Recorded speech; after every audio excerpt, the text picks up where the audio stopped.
Greetings and welcome to Cyber Focus, your source for international business information. I'm Nick Stern and I'm joined today by Professor Sumit Ganguly. He's the Tangore Chair of Indian Cultures and Civilizations at Indiana University and a professor of political science. Dr. Ganguly, thank you for joining us. My pleasure. So you recently published an opinion piece called Dealing with the Romney Presidency in an Indian paper. For our viewers, could you kind of summarize that piece? Absolutely. There are particular areas where the Indians are actually looking forward to the possibilities of a Romney presidency. For example, if President Romney's campaign rhetoric is to be taken as an indicator, then there's every likelihood that he's not going to arrange for a very precipitate withdrawal from Afghanistan, which is something the Indians are very concerned about, that if the United States withdraws in a hurry, Afghanistan could plunge into the vortex of a civil war. And Romney has said that he's going to be take a much more considered view of how the U.S. should withdraw, and that Afghan forces should be up to snuff and should be adequately trained. So this is music to the ears of the Indians, because they're very concerned about widespread instability in just their neck of the woods.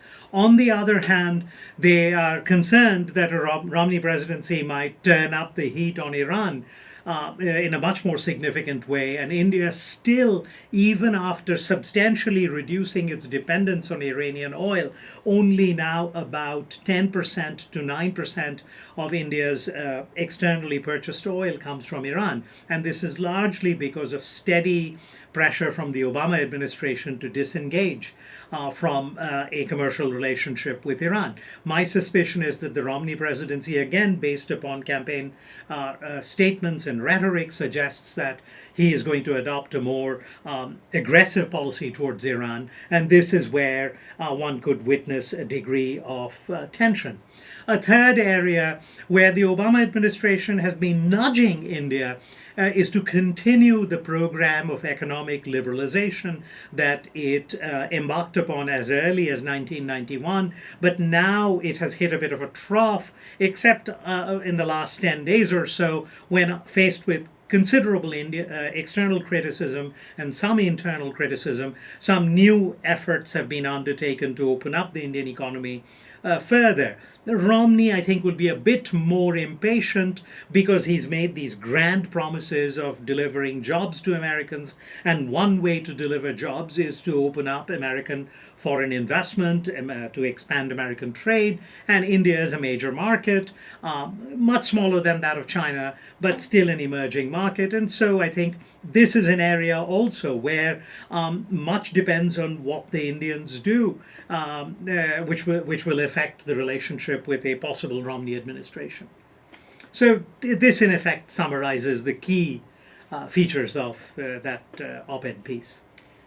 So going forward, do you see there being main points of cooperation between the U.S. and India, and where do you think that'll be different depending on who wins this upcoming election? The Indians have developed a degree of comfort with the Obama administration. They have gotten to know people in the Obama administration, and consequently, even when there are disagreements, they usually don't flare up because attempts are made to keep the disagreements largely behind closed doors and to sort of settle them amicably. Now, with a new administration, there will be a completely new cast of characters. There will be a bit of a learning curve on the part of both sides. So initially, certain differences may come out into the open. But as I said, that if the Romney administration chooses, for example, to maintain an American military footprint in Afghanistan until Afghanistan is sufficiently stabilized, this will be a source of great comfort to the Indians. On the other hand, if there are the differences over how best to deal with Iran really sharpen, then this becomes an important source of discord. If they could reach a common set of common understandings on the pace of the opening up of the Indian economy, I think this could be a source of convergence. So much depends on how both sides play their cards in the initial days of a new administration taking office. I want to talk about kind of economic policy. Now, do you see there to be a big difference based on who wins the election as far as U.S.-India trade relations? I suspect that Romney will seek a greater opening of Indian markets, a more expansive access to Indian markets, and a more aggressive attempt to get India to open up its markets. India has sort of taken one step forward, two steps backward, and consequently, there has been a certain amount of disenchantment growing in the American business community, which initially was quite bullish on the prospects of investing in India.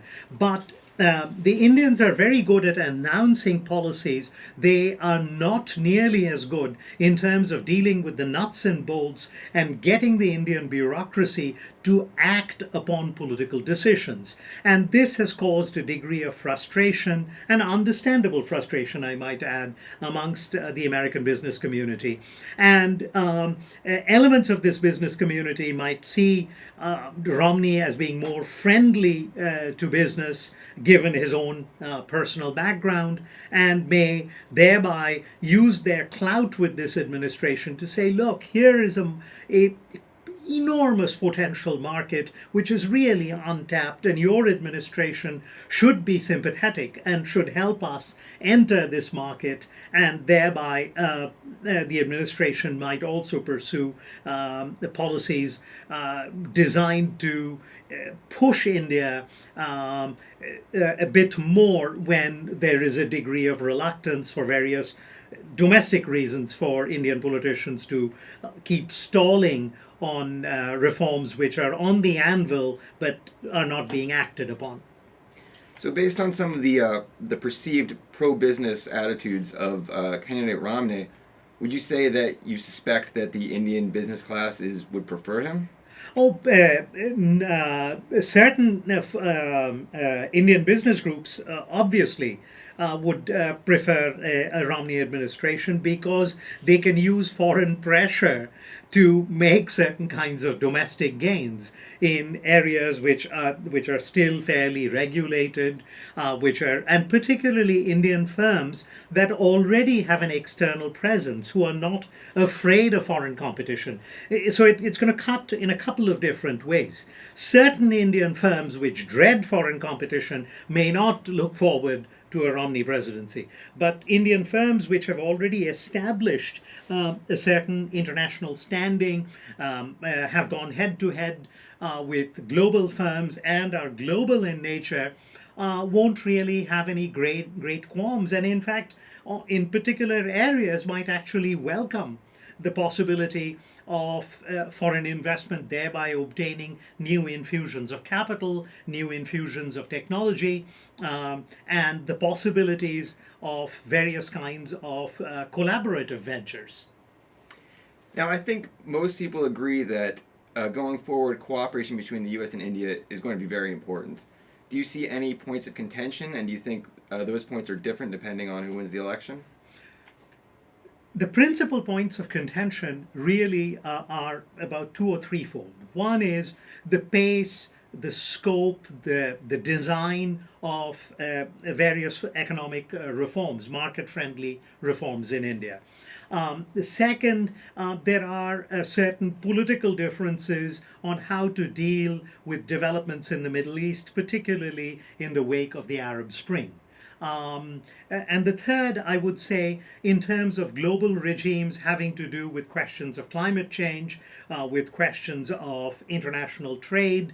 And the third area where there used to be differences, thanks to President Bush, they've mostly been resolved. The whole issue of trade in nuclear materials and atomic energy. India and the United States signed a major sort of breakthrough dramatic agreement in 2008. And while certain details about investment and the liability of investors remains to be resolved, for the most part, this was a breakthrough, and consequently that issue has been in considerable part put on the back burner. The real issues that really remain are questions of the speed of India's reforms, the scope of India's reforms, the matter of global trade liberalization, and climate change. On climate change, the Indians might actually breathe a sigh of relief because they think that the Obama administration is putting too many burdens on them. And they feel that Romney, who takes a somewhat different approach towards climate change, they'd probably welcome that. On trade negotiations, it'll be interesting to see whether the Romney administration tries to revive the global trade negotiations, which are completely stalled at the moment, and the Obama administration hasn't taken a major initiative in that area. So the Indians are going to adopt a kind of a wait and see approach to that. So in terms of kind of public opinion in India, do you think that the election will determine how they view the United States? No, not really. India is one of the countries where a number of important surveys, most importantly the Pew survey, shows that the United States still remains amongst those surveyed one of the countries that is held in sort of the highest regard and the greatest warmth. The exact figures elude me at the moment, but the United States ranks amongst one of the most favorably viewed countries in India. I doubt that a change of administration would have a dramatic effect on these public opinion numbers unless Romney makes the same error that Obama did in his initial year, when no senior official went to India, when no major speech was made by a important official at a cabinet level rank on India, and the Indians, after having really been embraced by Bush and having reached this landmark agreement on questions of the nuclear trade, which lifted a whole raft of sanctions on India, suddenly felt, well, now we've been consigned to the doghouse. That was sort of the perception in New Delhi. And it really required Obama's second year and his subsequent visit to India in 2010 to make the Indians feel wanted again. And then, once again, there was this surge of popularity towards the United States. Right. One thing that's been noted about Mitt Romney is that he's not in favor of the strength of unions. Is there a suspicion in India that that might lead towards additional jobs being sent from America to India? The one thing the Indians have not particularly liked during the early days of the campaign was Obama using the populist line about outsourcing and, more importantly, invoking India by name. This is one area which I did not emphasize, where the Indians actually would welcome any relief at all, because outsourcing in a whole range of areas, from manufacturing to services, is of critical importance to the Indian economy, and is likely to become of greater significance in the future. So this is one area where they hope that if Obama comes back, maybe with the termination of the heat of the campaign, he won't invoke this issue. And if Romney comes in, they know that this isn't going to be an issue. There's been a lot in the news about people suspecting a slowdown in the Chinese economy and the damage that might cause to the prices of commodities or the wealth of commodity exporting countries. At the same time, the drop in price of those commodities could lead to more competitive manufacturing. How do you think that the slowdown in China is going to affect India? Much depends on how the Indians seize this opportunity. Now, in the last quarter, economic growth plummeted to 5.5%, and this was one of the slowest growth rates in recent years. Just 2 years ago, India had clocked a growth rate of 9.8% in one quarter. And in large part, the slowdown in the Indian growth rate is not, as a number of Indian officials have sought to attribute it to the slowdown in Europe. That has had an impact, but But the really disproportionate impact has been the decline of foreign investment into India, the lack of confidence amongst manufacturers in India, the decline in consumer, the surge in the decline in the willingness of consumers to spend as they fear an uncertain future, the impact of oil prices. So there's a number of factors, but also what they have not really come to grips with, and they are finally coming to grips with now, is that there were a number of policy initiatives which were simply allowed to drift, and a number of policy decisions were not being made, and foreign investors were starting to lose confidence. Indian investors were holding back, and the government was doing little or nothing to reduce this ballooning internal debt. And finally, in the last 2 weeks, they have taken a number of steps, have announced a number of important steps, including allowing diesel and gasoline prices to rise, which is deeply unpopular, particularly the price of diesel, because that fuels much of the trucking industry in India and in turn creates inflationary pressures. But the high subsidy to diesel was really draining the government's exchequer and adding to the lack of confidence on the part of investors as inflation was surging, and at the same time the government showed no inclination to curb borrowing to meet these ballooning deficits. So the recent steps have restored a degree of confidence. The stock market has registered significant gains recently.